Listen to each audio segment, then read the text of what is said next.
This is the hip abduction drop. So you're gonna be standing on a yoga block or something that elevates your foot a little bit, so even like a couple books works well. You want something to hold on to, something sturdy. Keep a slight bend in the knee that's elevated, or the leg that's elevated. I'm gonna show you the harder version first, and then I'll give you a modification also. So keeping the slight knee bend, the movement is coming from your pelvis. So you're gonna let your pelvis drop so that this foot goes down towards the ground. So you don't want this knee to change, because then you're just gonna be using all quad, but we wanna feel a stretch in that outer glute by doing this. And then you're gonna push through the big toe and the heel, the entire foot, but definitely think that big toe and heel on this leg to bring that foot back up to neutral in line with the yoga block.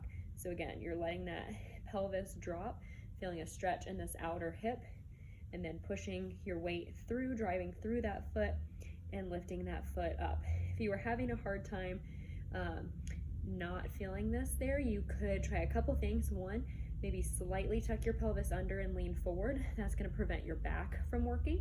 So try that and do that same thing here. Or if this is still too challenging, you can make it easier by doing just the eccentric portion. So basically what that's gonna be is, again, you're standing on the block, slight bend in this knee. I've got my toe down here on this side.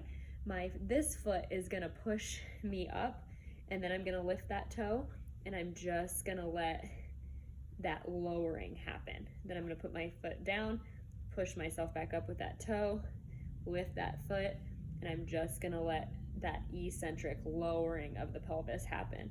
But then I'm not doing the lifting up on my own, because I'm using that other leg to help.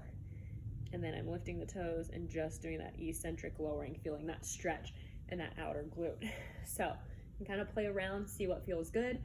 Again, that biggest thing is that knee position, you don't want to just go here and here, because then you're just doing little mini squats, and that's not what we want. That's not the goal of this exercise. We really want the movement to be coming from your pelvis.